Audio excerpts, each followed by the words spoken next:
Livro do profeta Jonas, no capítulo 1.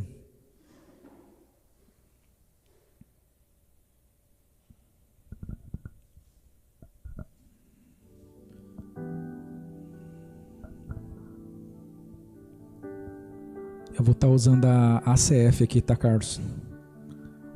Almeida Corrigida e Fiel. Jonas 1, eu vou ler do 2 ao 12. A gente vai estar fazendo uma releitura aqui. Fala assim, Jonas 1, 2. Levanta-te e vai à grande cidade de Nínive, e clama contra ela, porque a sua malícia subiu até a minha presença.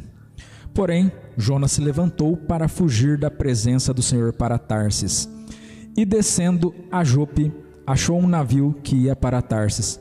Pagou, pois, a sua passagem e desceu dentro dele, para ir com eles para Tarsis, para longe. Ó, para onde que ele estava indo? Para longe da presença do Senhor. Mas o Senhor mandou ao mar um grande vento, e fez no mar uma forte tempestade, e o navio estava a ponto de quebrar-se. Então temeram os marinheiros e clamavam, cada um ao seu Deus, e lançaram ao mar as cargas que estavam no navio para aliviarem do seu peso. Jonas, porém, desceu mais uma vez ao porão do navio, e tendo-se deitado, dormia um profundo sono. E o mestre do navio chegou-se a ele e disse-lhe: Que tens, dorminhoco? Levanta-te, clama ao teu Deus, talvez assim esse Deus se lembre de nós, para que não pereçamos. E diziam uns ao seu companheiro: Vinde, lancemos sortes, para que saibamos por que causa nos sobreveio esse mal. E lançaram sortes, e a sorte caiu sobre Jonas. Então lhe disseram: Declara-nos tu agora, por causa de quem nos sobreveio esse mal? Que ocupação é a tua? De onde vens? Qual é a tua terra? E de que povo tu és? E ele lhes disse: Eu sou hebreu e temo ao Senhor, o Deus do céu, que fez o mar e a terra seca. Se tivesse uns baianos lá, agora eles teriam falado: Vixe! Então estes homens se encheram de grande temor e disseram-lhe: Por que fizestes tu isto? Pois sabiam os homens que fugia da presença do Senhor, porque ele lhe tinha declarado. E disseram-lhe: Que te faremos nós para que o mar se nos acalme? Porque o mar ia se tornando cada vez mais tempestuoso. E ele lhes disse: Levantai-me e lançai-me ao mar, e o mar se vos aquietará, porque eu sei que por minha causa vos sobreveio essa grande tempestade. Amém? Você percebe quantas vezes Jonas ele desce para ele tomar essa decisão? A gente começa nos primeiros versos ali, ele desce para o porto, depois ele desce para Jope, desce para o porto, depois desce para o porão, e ele vai só descendo, em comparação àquilo que Deus mandou que ele fizesse. E uma das coisas interessantes é que ele deixa muito expresso qual que era a intenção dele com isso. Porque quando ele pega o navio para Tarsis, ele fala assim, ó: para ir com eles para Tarsis, para longe da presença do Senhor. Em outras palavras, não era a respeito de uma questão geográfica, era a respeito de uma escolha, era a respeito de uma decisão. E eu quero falar hoje ao contrário daquilo que normalmente você ouve a respeito dessa mensagem. Quando você ouve falar a respeito da leitura de Jonas, normalmente você já pensa de uma forma mecânica, digamos assim, automática. Você já fala: meu Deus, Jonas de novo? Estou cansado de ouvir essa história desde criança. Só que eu quero fazer uma releitura hoje pela perspectiva dos marinheiros. Ao contrário de falar daquilo que você já está cansado de saber, da situação de Jonas e tal, e de Nínive, eu quero fazer essa releitura olhando pelo lado dos marinheiros. E a primeira coisa que eu quero que chamasse já a sua atenção é que você já deve ter ouvido falar isso, mas tem alguns temas aí, principalmente hoje em dia isso está muito em alta, né? Mas as pessoas, elas costumam dizer que você é a média das 5 pessoas com quem você convive. E Por que eu estou falando a respeito disso? Porque muitas das vezes você não para pensar a respeito dos seus comportamentos e o que esses seus comportamentos têm trazido, e às vezes não são os seus comportamentos, é a repetição de pessoas que estão perto de você. São as pessoas que mais você passa tempo, e às vezes não são nem pessoas que você gosta e por isso você fica com elas. Às vezes é, por exemplo, o pessoal do trabalho, que você é obrigado a ficar com eles ali 8 horas por dia. E querendo ou não, essas pessoas acabam te influenciando no seu comportamento, no jeito de você falar, no jeito de você pensar, por mais que você não goste deles. Ou as pessoas da sua casa, se às vezes você não trabalha, mas você fica em casa o dia inteiro, e às vezes tem aquele parente, às vezes tem aquela pessoa que fica ali com você o dia inteiro, que por mais que não seja a pessoa que você gostaria que estivesse com você, não tem algo muito produtivo para te trazer, mas é o que tem. E querendo ou não, essa pessoa ela acaba sendo um Jonas na sua vida. Por quê, Júnior? Porque se você parar para pensar, essa história fala a respeito de Jonas. Mas no papel dos coadjuvantes aqui, a gente tem esses marinheiros que estão sendo lesados simplesmente por eles abordarem Jonas, por eles receberem Jonas dentro do seu barco. E é a respeito disso que eu quero falar com você. Eu não sei se você parou para pensar, mas quando aquele homem ele chega e vê Jonas dormindo ali, tá devendo alguma coisa, com certeza. É muita coisa, né? Tá todo mundo desesperado, esse cara dormindo aqui escondido. Alguma coisa tem. Ele já sabia. É igual quando um policial pega alguém que está devendo alguma coisa. Só pelo comportamento da pessoa ele já sabe que a pessoa está devendo alguma coisa. Agora, se a pessoa não deve nada, a pessoa está em paz, a pessoa está tranquila. E era o que Jonas não tinha. Jonas não tinha paz. E você percebe que quando Jonas ele é compelido por esse homem, e ele pergunta para Jonas o que ele faz, da onde que ele veio, o que está acontecendo e por que está acontecendo. E aí Jonas fala para ele assim: eu sou um profeta e eu sirvo ao Deus que é o Deus do céu, o Deus do mar e o Deus da terra seca. Então, em outras palavras, eu sou totalmente responsável por tudo isso aqui que está acontecendo, porque é meu Deus que controla tudo isso daqui, ó. Na hora que aqueles homens se viram nessa situação, ali já era meio que tarde demais por um lado, porque eles já tinham perdido muita coisa. Só que por um outro lado, agora eles ficaram na mão do próprio Jonas, porque eles falaram: cara, se seu Deus está fazendo tudo isso, o que a gente pode fazer com você? Porque eu te respeito, né? Se nós estamos quase morrendo aqui por causa de alguma coisa que você fez de errado, que dirá se a gente colocar a mão em você? Porque se você é profeta de Deus e ele está te caçando desse jeito, imagina se a gente faz alguma coisa com você. Então você percebe que aqueles homens logo eles entenderam que Jonas ele estava num espírito de rebeldia. E o que a palavra de Deus ela fala a respeito da desobediência? Que a desobediência gera maldição. E sabe qual que é o pior de tudo? Que às vezes o seu cônjuge está em desobediência, mas pelo fato de você estar debaixo do mesmo teto que ele, de você estar aliançada com ele, você vai pagar o preço junto com ele. Às vezes a mãe, o pai está em desobediência, mas os filhos que estão ali dependentes desse pai e dessa mãe vão pagar o preço junto com ele. Você está entendendo? O fato de Jonas estar em desobediência fez com que esses caras começassem a jogar fora suas fazendas, os seus bens, tudo para fora. Eles começaram a ter uma perca ali. E por pouco eles não perdem a própria vida, né? Fora a questão do barco em si, o dono do barco teve um prejuízo enorme ali que não foi ressarcido, porque o barco dele estava quase fendendo no meio. Tudo por quê? Porque ele vendeu uma passagem barato demais. E muitas das vezes nós temos permitido que pessoas entrem na nossa vida pagando barato demais. Principalmente você que é jovem, muitas das vezes você entrega os seus princípios, você desfaz dos seus valores para que você possa participar de um determinado grupo, para que você possa atrair uma determinada pessoa. Você consegue entender?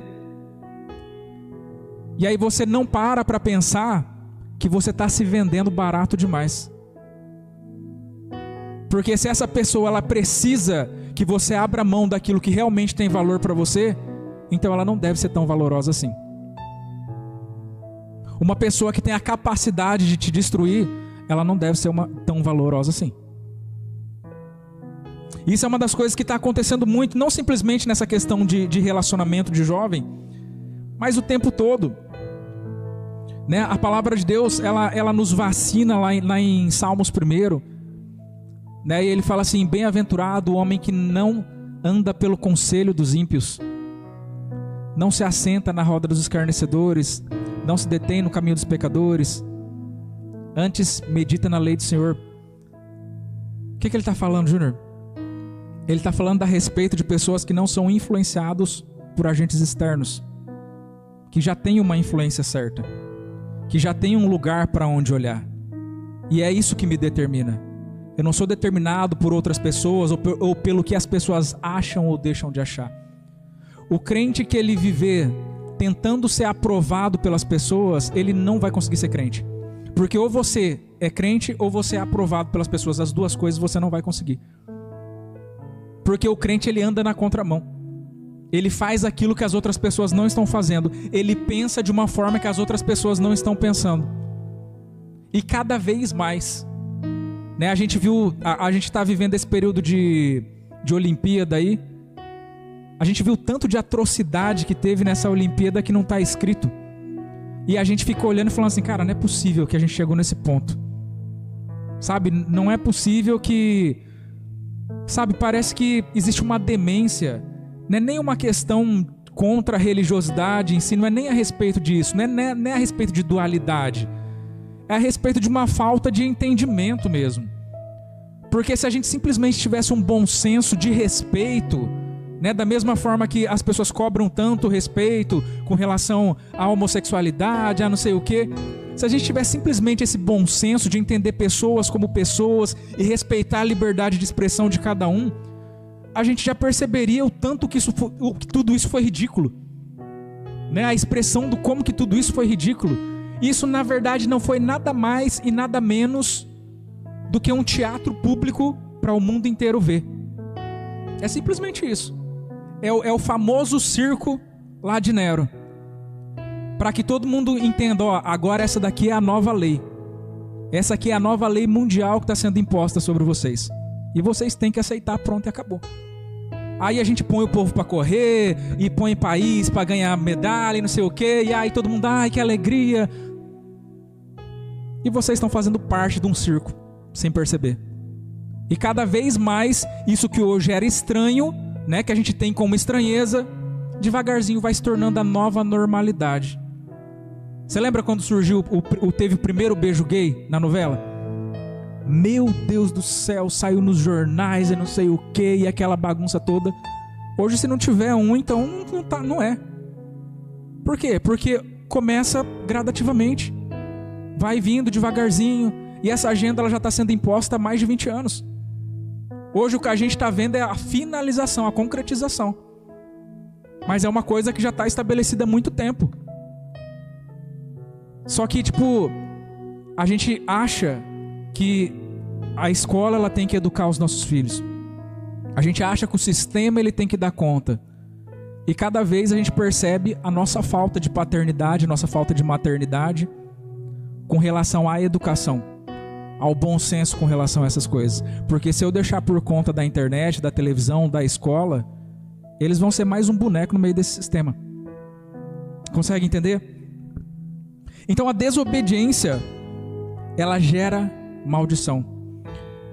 E lá no verso 5 você percebe a consequência dessa maldição que Jonas trouxe para toda essa população que estava envolvida ali. Quando essas pessoas elas começam a abrir mão daquilo que elas tinham, daquilo que elas conquistaram na vida, para prezar, para tentar pelo menos viver. E é interessante que quando aquele homem acha Jonas escondido ali no porão, isso fala muito a respeito de João, lá no capítulo 8, no verso 32, Que é aquele verso tão conhecido que fala: conhecereis a verdade vos libertará. Porque aqueles homens sabiam que tinha alguma coisa errada, mas eles não sabiam o que era de errado. Até que aquele homem encontra algo que é extremamente estranho, que é aquele cara tentando dormir no meio de uma tempestade, enquanto todo mundo está tentando viver. E o que eu percebo que a Bíblia está nos ensinando através dessa parte, dessa passagem, é que quando a verdade chega, aí você tem que tirar a mentira do porão. Porque toda a verdade ela traz consigo uma responsabilidade. Uma coisa é quando eu era ignorante, uma coisa era quando eu era inocente e eu não sabia. Então eu vivia e eu estava enganado porque eu não sabia. Só que a partir do momento em que eu enxerguei, em que eu tive clareza com relação a alguma coisa, eu falei alguns dias atrás ainda a respeito disso. Verdade significa habilidade de ver. Quando eu tive clareza com relação a isso, o que eu vou fazer com isso agora? Com isso que eu descobri. Eu descobri a mentira escondida lá no porão. O que eu faço com essa mentira agora? Porque da mesma forma que a verdade ela traz resultado, a mentira ela traz consequências. E o texto ele fala assim, conhecereis a verdade. E a palavra conhecer é uma palavra muito interessante na Bíblia. Porque se você for lá no começo da Bíblia, nas primeiras menções, você vai ver que a primeira vez que a palavra é mencionada é lá depois da queda do homem. E fala assim: Adão conheceu a Eva e ela gerou Caim. E aí depois você vai ver lá em Abraão. E ele fala assim: Abraão conheceu a Sara e a Sara gerou Isaac. Então toda vez que eu conheço alguma coisa, isso gera outra coisa. E a pergunta que não quer calar é: se eu estou conhecendo, se eu estou tendo um conhecimento com a mentira, se eu estou tendo uma relação de intimidade com ela, o que essa relação tem gerado? Porque toda pessoa que vive uma relação com a mentira, ela vive uma relação íntima. Porque só ela sabe da verdade. Ela pode enganar todo mundo, mas ela sabe o que é mentira. Ela sabe que é mentira. E aí eu respondo para você o que isso gera. A palavra de Deus diz que o salário do pecado é a morte. Então quando você está cultivando a mentira, você está gerando a morte. É isso que você está gerando. Aí você fala: não, Júnior, mas eu sou uma pessoa que eu só falo verdade, não sei o quê. Mas às vezes você mente para você mesmo. Não é com relação ao que você faz só com as outras pessoas. Eu estou pregando para crente, eu não estou pregando para pessoas que não conhecem a Deus. Eu estou falando das mentiras que você conta para você mesmo. Do porquê todo dia você erra no mesmo erro. Do porquê todo dia você faz a mesma coisa que você faz. Do porquê que você esconde coisas que ninguém pode ver. Você acha que isso é verdade? Toda verdade, ela pode ser expressa. Por mais que às vezes as pessoas tenham medo de expressá-la. Toda verdade, ela pode ser expressa, que ela não traz nenhuma consequência para você. Mas a mentira, ela é omitida. A mentira, ela é guardada debaixo de 7 chaves. A minha esposa não pode saber. O meu patrão não pode saber. Os meus filhos não podem saber. E é eu mentindo para mim mesmo. E nesse relacionamento de intimidade, onde é só eu e a minha intimidade com essa mentira, o que isso está gerando para mim? O que isso está trazendo para o meu casamento? O que isso está trazendo para a minha vida espiritual? Qual que é a consequência que isso está gerando no meu relacionamento com Deus? Porque se eu estou me relacionando com a mentira, então o que isso está gerando entre o meu relacionamento entre eu e Deus? Você consegue entender aonde que a gente começa a chegar aqui? Quando a verdade chega, a mentira ela tem que sair do porão. E tem até uma história, né, que as pessoas contavam, e ela faz muito sentido com relação a isso. Que diz que um dia a verdade e a mentira elas se encontraram. E aí a mentira falou para a verdade assim: ô dona Verdade, hoje está um dia maravilhoso, né? E a verdade toda desconfiada com a mentira, porque sabe que a mentira só engana. Ela falou assim, eu tenho que concordar que realmente está mesmo. E a cada vez a mentira ia falando de coisas que realmente estavam acontecendo. E a verdade foi falando, nisso você está certo. E elas foram passando o dia juntos ali, até que chegou num determinado lago, e a mentira falou para a verdade, verdade, hoje está um dia tão lindo, a gente podia tomar um banho de lago. E ela foi e testou a água, e ela falou, nossa, a temperatura da água está maravilhosa, a gente precisa entrar. E aí a verdade foi e testou também e falou, tenho que concordar com você mais uma vez. E depois disso elas entraram na água. E sem que a verdade percebesse, elas se despiram para que elas entrassem na água. E quando a verdade já não estava mais prestando atenção, a mentira saiu e se vestiu com a roupa da verdade. E ela fugiu e nunca mais foi encontrada. E até hoje, toda mentira, ela aparece vestida de verdade. E toda verdade, ela é nua e crua. E por isso ela é rejeitada. E a gente está falando exatamente a respeito disso daqui. E eu preciso entender que quem governa o ambiente, eu estou falando da minha vida, é aquele que está sendo exaltado. Lembra que eu falei que você guarda a mentira dentro de 7 chaves? Isso deve ser muito precioso. Se eu guardo dessa forma, é porque deve ser muito precioso. E aonde está o teu tesouro, ali está o seu coração. Você pratica uma adoração à sua mentira. Você vive para adorar algo que vive para te matar. Sem que você perceba. Sem que você saiba. Por mais que seja o seu prazer, por mais que seja a graça da sua vida. É a sua mentira de estimação. E que você pensa que ela é sua, mas na verdade você que é dela. Porque ela te controla. Ela se torna o seu Deus a partir de então. Eu preciso entender que muitas das vezes a gente está fazendo tudo conforme manda o figurino, né? As pessoas estão olhando e falando assim, 100%. Só que o que eu estou fazendo no meu íntimo? E quando só Deus está vendo, o que tem? Quem eu sou? Quem eu sou nas minhas intenções?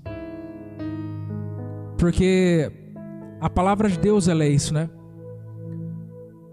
A Bíblia diz que a palavra, ela é como uma espada, que ela tem a capacidade de discernir as intenções.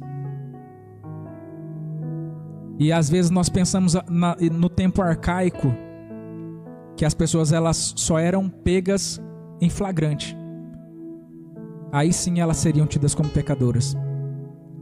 Mas Jesus ele vem lá em Mateus 5 para te falar assim que só de você pensar em alguma coisa você já está pecando, você não precisa fazer.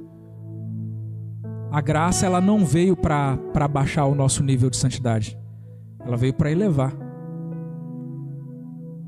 Se na lei eu precisava ser pego adulterando, na graça simplesmente de eu pensar numa pessoa que não é minha, eu já estou adulterando.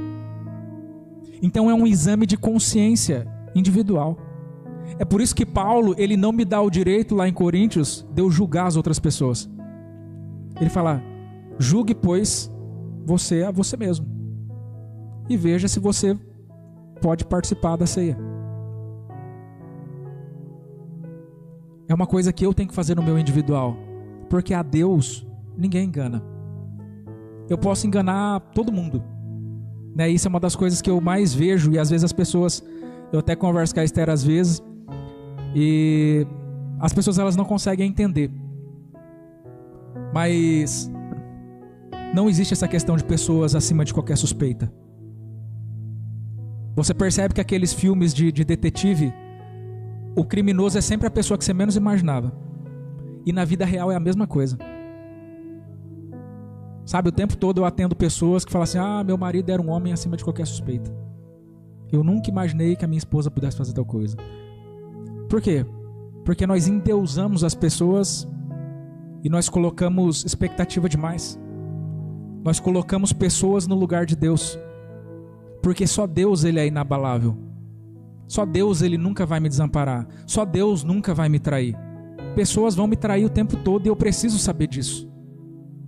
Pessoas vão me deixar, vão me abandonar o tempo todo. E vida que segue. Eu não posso ficar imaginando que existem pessoas perfeitas para isso. E quando eu falo a respeito dessa questão de ciclo de amizades e pessoas que influenciam a gente, conforme está escrito lá em Salmo 1, nesse exato momento eu já estou atendendo uma senhora já faz algum tempo. E eles vivem exatamente essa questão. Uma família que tem tudo para dar certo, um casal bonito, um casal próspero financeiramente, os dois novos com filhos pequenos, que tem tudo para dar certo. Só que esse marido ele está envolvido demais com pessoas que são, eu não digo por causa da política, mas pessoas que estão envolvidas na política e que não são pessoas que são boas influências para um homem casado, digamos assim.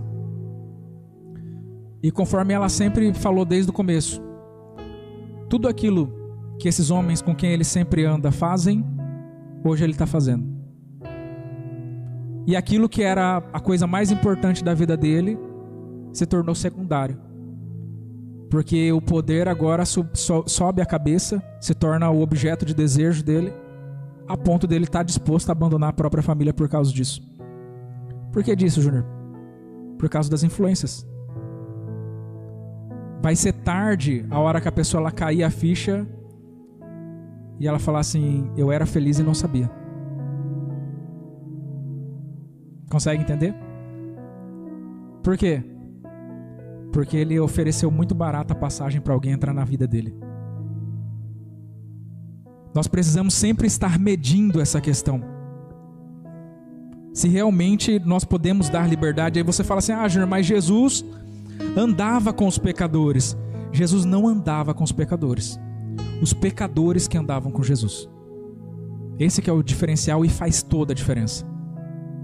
Não tem problema nenhum se um traficante lá do PCC, ele começa a fazer terapia comigo. Ou ele marca um horário para ele fazer um atendimento comigo. O Júnior agora está lidando com o pessoal lá do PCC. Não, o pessoal do PCC que está andando com o Júnior. Porque eu estou para conduzir, eu não estou para ser conduzido. É esse que é o diferencial.